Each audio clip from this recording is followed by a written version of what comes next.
Eric, can you unmute yourself? Yes, I All can. right, Great to see you. great to see you, Eric Fingerhut.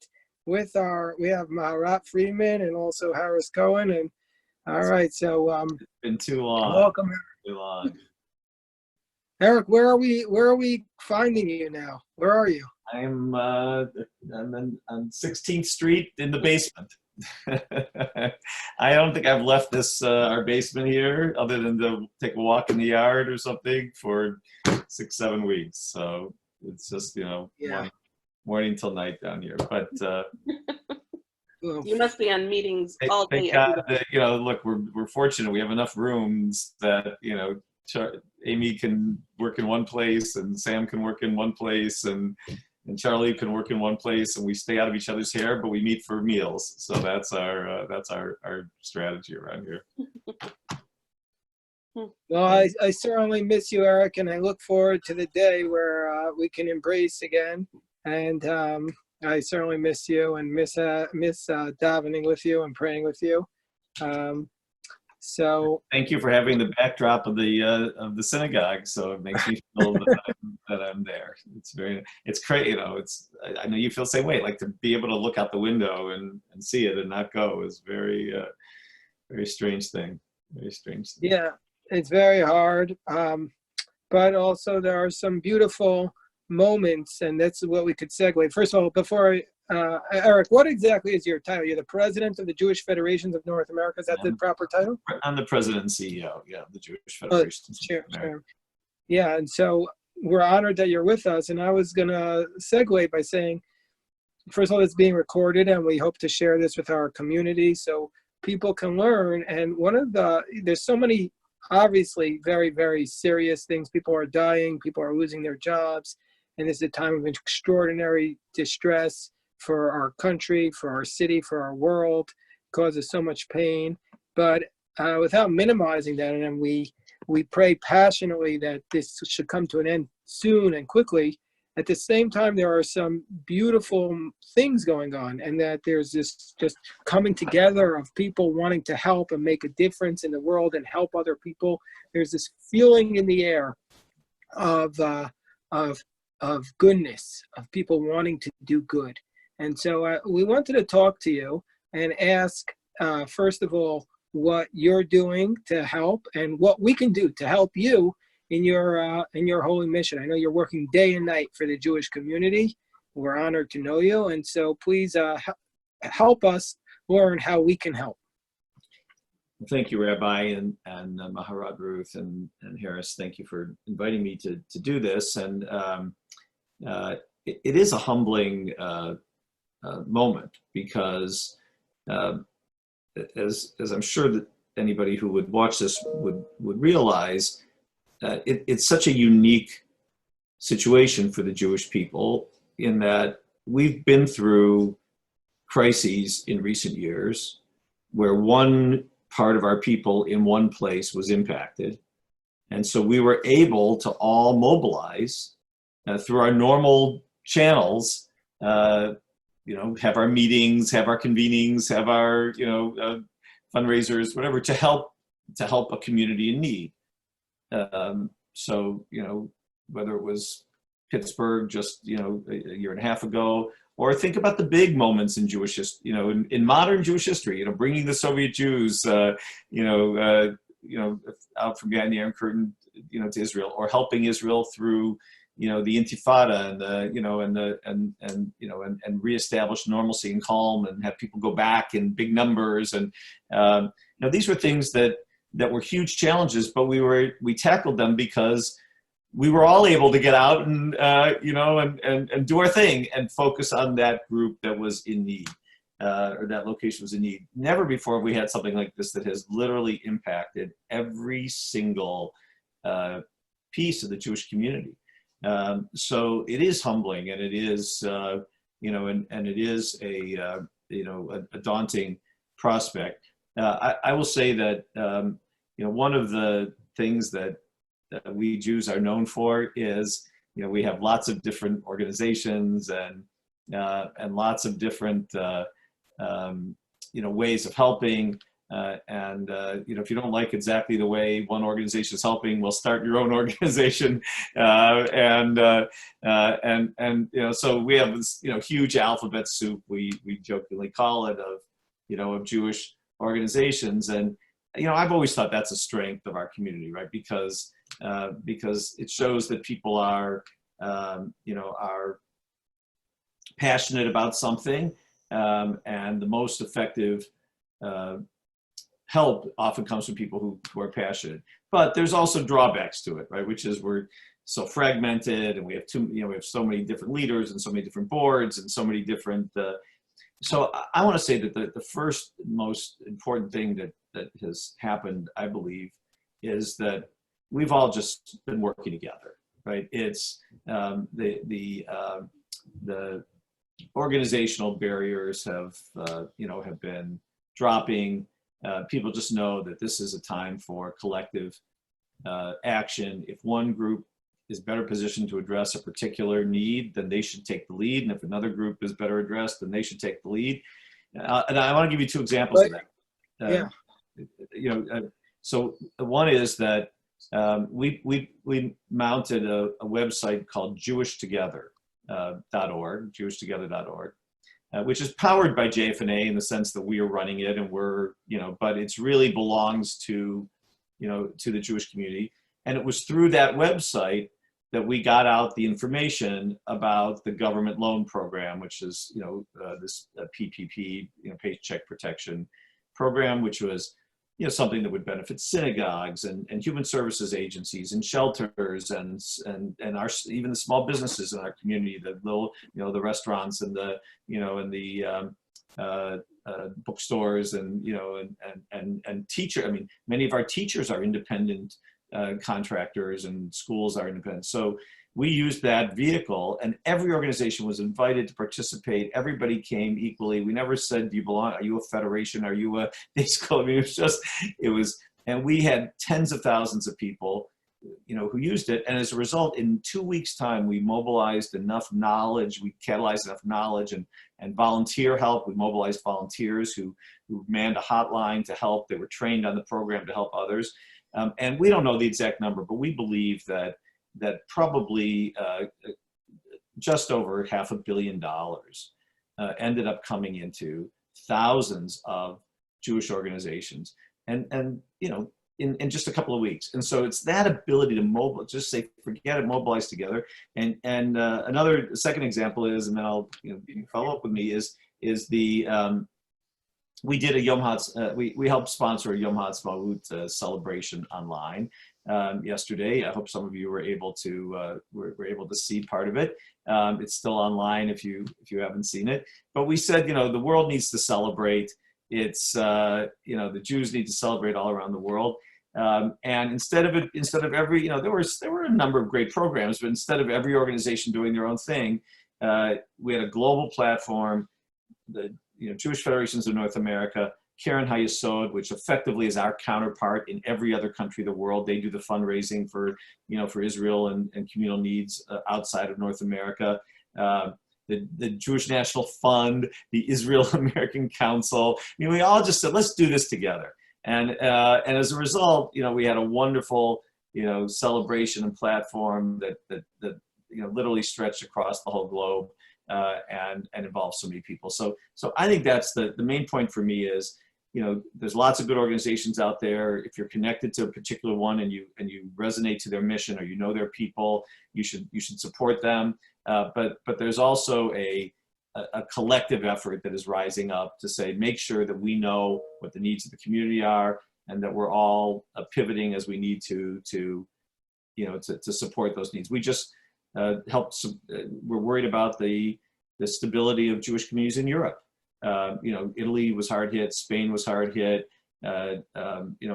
Portugal, other communities. And so the Jewish Agency just launched a loan fund for Jewish communities in Europe, and we participated, and other people participated, and other, Karen Hayesod. So it's that kind of collective action. Long answer, but. And so first of all, it's beautiful, Eric. Just to follow up with that, so if people wanted to donate to that specifically, what's the best vehicle that people should do? Where should they send it? Like, should they go to jewishtogether.org? Go to jewishtogether.org. They will see needs and opportunities to help. It's not mainly a fundraising site. It's more about how to be a hub for information of what's going on in the community and what the needs are in the community. In terms of donating, if you want to donate directly to a communal collective, effort, of course you have the Federation here in Greater Washington, which is aggregates the needs in Greater Washington, and then also the as I said, the individual organizations that you love and care about. But I would encourage people to visit jewishtogether.org. It's a compilation of information, and from time to time there's donation opportunities, but mostly it's about what are the needs, what's going on across all of the Jewish institutions that you may love and you may support. Okay, so maybe Maharat, you have some questions for Eric? I'm still thinking about them, honestly. Like, I have so many. I've been thinking about a lot of this. So I would love for a minute to keep formulating. Okay, so Eric, my next question is, if people wanted to volunteer, not just their money, but they wanted to get involved, because you mentioned that there were volunteers or manning the phones. Because people want to give back now, and that's frustrating for a lot of people, that people are unable to give because especially people who are vulnerable. Their whole life, I've been hearing from people who are in the quote unquote vulnerable population that it's especially hard for them, who've always been the givers, to now be treated as the recipient of communal welfare, so to speak, of communal help, which is obviously necessary, like somebody has to shop for them, etc. But how could people get out there and help without leaving their homes? What are ways in which the Jewish community is seeking volunteers? Right. By the way, in terms of the local federation, I wasn't sure what the website was, or what. So I just Googled it really quickly. I know you're Shalom Kosher, right? DC Kosher. DCKosher.org.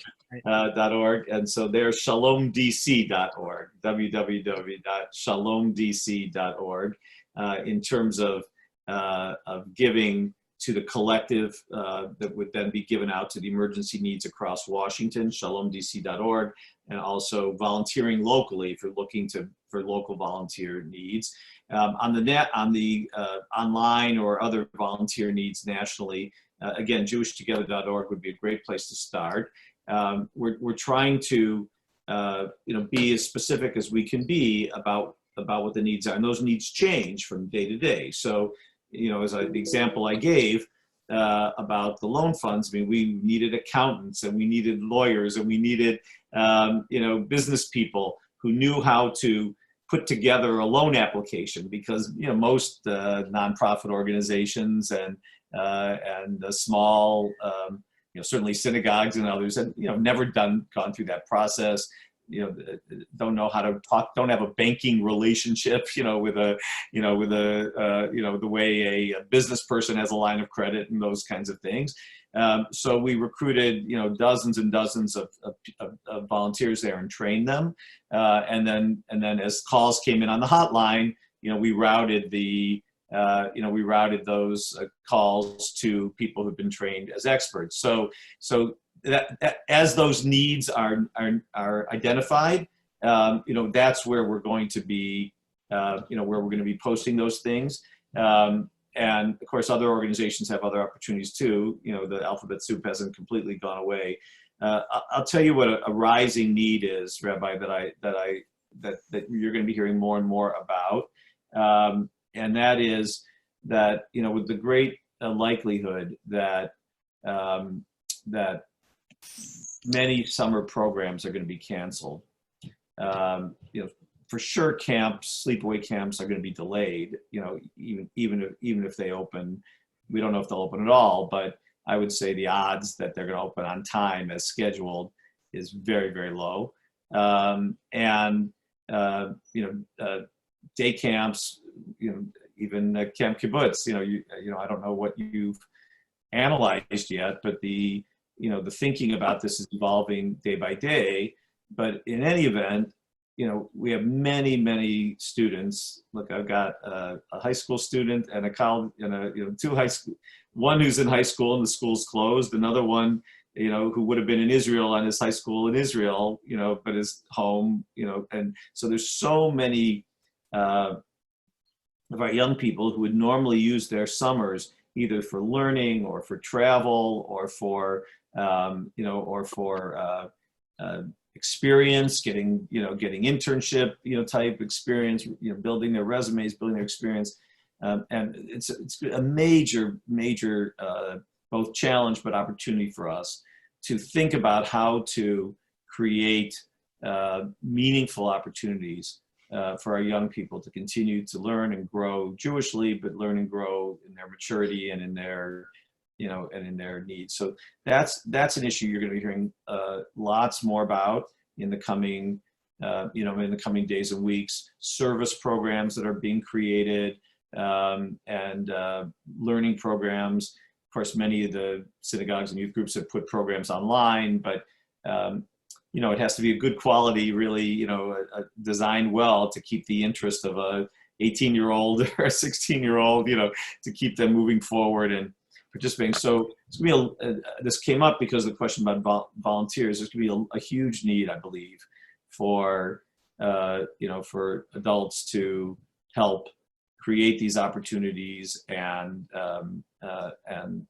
help shape them and supervise and and make meaningful opportunities for people. So again, on JewishTogether.org, you'll see more about that. There are and I would Shalom DC. Those would be the two places I would start. But you'll be hearing more about it and more organizations that are going to be promoting these types of opportunities. So somebody has, and I agree with you, Eric. I agree with you about everything you're saying. But if somebody has like an opportunity where they thought of a way to help the Jewish community, they have an idea for a program, who should they reach out to? Should they go to Jewish? Is there somebody at Jewish Together or they can reach out to? There's an information site there. They can put in an inquiry, and somebody will get back to them right away, and help direct their idea to to an appropriate place. And also, in DC too, if it's more of a localized idea, to Shalom DC. But I think people are looking for good ideas right now. And as I said, I think we've been a little slow in the uptake on the need for this summer because people are waiting for the official announcements, of decisions to be made. But people are praying. Right, but I think in this case we have to have alternative plans. I mean, Birthright's already been canceled for June and July. There's no, there's very few other trips that are planned, internships and things that are going the way they were planned originally to go. So we have a huge dislocated young adult population, and maybe I feel it personally because it's in my house, but they don't even know, kids don't know if they're going to be in college in the fall yet. Some schools are saying yes, some schools are saying no. They've been home from college. This is a huge need, and I think the creativity of the community to come forward on it would be good. Well, that's Eric, something I was going to bring up with you. I wanted to ask one more question about schools, and then afterwards I'd like you to also talk about the security for the Jewish community. But about the schools, what's the conversation along these lines? If the schools are not able to open up in the fall, I know that one school, one Ivy League school, they sent out a survey and said, if we're just online in the fall, how many of you will come? And more than 2/3 of the students said it's just not worth it. We're not going to pay. We're not going to go. So if we're looking at the Jewish schools, and if the Jewish schools are just online in the fall, it's obviously a tremendous amount of work from the school's perspective. But I'm worried that we're going to see large amounts of people opting out of the day school system then. And the whole day school system could collapse. I mean, we're not talking about like millions of students. They're on a very tight margin as it is. And So what's let me, I'm sorry if I interrupted you, Rabbi. no, Let me try to be a little more optimistic on this one. Because I think we have a huge opportunity, actually. And there are conversations going on. There's an organization called Prisma, which is a national coordinating body for all the day school movements. A few years ago, the Heschel schools and the Schechter schools and all came together to create a single organization, and we work very closely with them. Look, a lot of the work we've been doing in these last few weeks is to keep the infrastructure from collapsing right now under the weight of this huge vacuum. It's like you just got pulled into a vacuum, and so the loan program, the government program. I don't know if I didn't mention, but another great collaborative effort is we were able to put together a loan and grant fund that major national foundations participate in. It's now at $90 million that we're helping to distribute.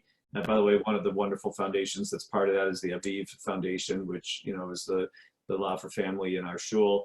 So these foundations have come together in a way they've never come together before. They always knew each other and respected each other, but they never said, okay, we're going to actually pool resources and do something collective. So we've been involved with that as well. So that's all been about just keeping this thing from collapsing, right? I mean, let's be honest, we can't, and everybody wants to talk about the day after, and I'm happy to talk about the day after, but my priority this last month, 6 weeks that I've been buried in the basement here on 16th Street is it took 100 years to build this infrastructure of Jewish life. We can't lose it because the door's shut for a month or 2 months or 3 months or whatever it turns out. We can't let that happen, right? So, and we won't let it happen. We won't let it happen. So that's been the major focus, up till now. Now we, are able to start thinking about the future a little bit more. And in the day school sector, look, the online teaching is a huge opportunity, Rabbi, because there's a huge disparity in quality of the online experience between schools. And the schools that nail it on the online experience are actually going to be very attractive for parents to send their kids to. Because if you're figuring out where to send your kids to next year, and you don't know if it's going to be an online experience or a in-person experience, you're going to really care a lot about their ability to deliver a quality online experience. I mean, obviously, college is a different thing. Kids can take a gap year if they want, or put it off in another way, or go to a community college, whatever they want to choose. But K-12, we have no choice. They're going to go to school. So I think our day school, first of all, obviously our kids went to Charles E. Smith. They've done a fine job. I think some of the day schools I've heard about in the country are doing excellent work. And others not so much, right? So this is if we can, I think the two issues on day school enrollment in the fall, and this is a national problem for sure that I'm happy to help people feel more connected to if they're interested in this, is you've got the quality issue, and then you've got the money issue. So if we can both really make sure that people know that their young people are going to get a quality educational experience, whether it turns out that we could be in at the beginning of the year and then back out again, right? It could, if there's a second round. So you have to have in your head as a parent, I want to know that I'm going to a place with a quality, remote experience. And then if we can raise the funds in the community, which we'll need to do, to make sure that parents who cannot afford to today because they've lost their jobs, or they're temporarily, their businesses were shut for 6 months, or whatever the circumstance was that affected them. If we can keep those kids in day school, imagine if we have to subsidize a kid for 1 year, but they end up staying for 12, right? What a beautiful investment and a high quality investment that would be for the Jewish community. So I'm optimistic that this is actually a moment for day schools, and I've seen some really exciting work to seize the moment. Okay, so Eric, Maharat has a question. Yeah. Yes, thank you so much. And I know we're closing in on the time that you've allotted us, but I'm just curious. Also, first of all, I wanted to thank you. I don't know if this is true of all federations across the country, but the emergency fund that they set up so that the clergy can distribute funds to families or individuals as necessary is really, to help pay bills, is really, really helpful, and it means a lot, and we've already utilized it. So thank you for that. I'm curious, just, I have a few friends who already lost jobs in the Jewish world that we're supposed to start up soon because of this. I'm curious if you have a sense at all of where those who are still able, like the big funders, where their priorities might be lying, and like where you see the limited resources, the more increasingly limited resources in the community being devoted to. Well, first of all, thank you for mentioning the emergency fund, and I will pass on your thanks to Gil Pruse and the team at Greater Washington Federation. They're doing an amazing job.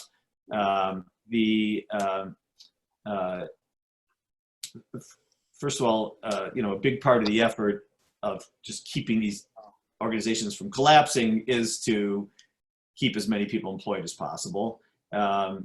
Without the federal funding that we received and that we mobilized to receive, it would be a depression already today. I mean, you would not have been able to to keep even a fraction of the people employed who've been employed. So, I mean, I hate to say it could have been worse, but so far, it really could have been much, much worse.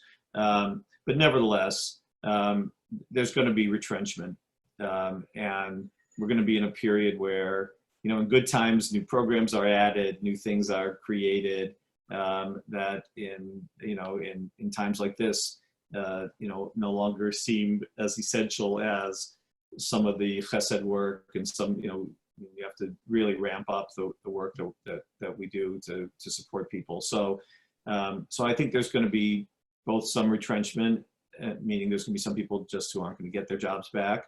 And there's going to be some shifting around, right? That some things that used to be popular aren't going to be so much.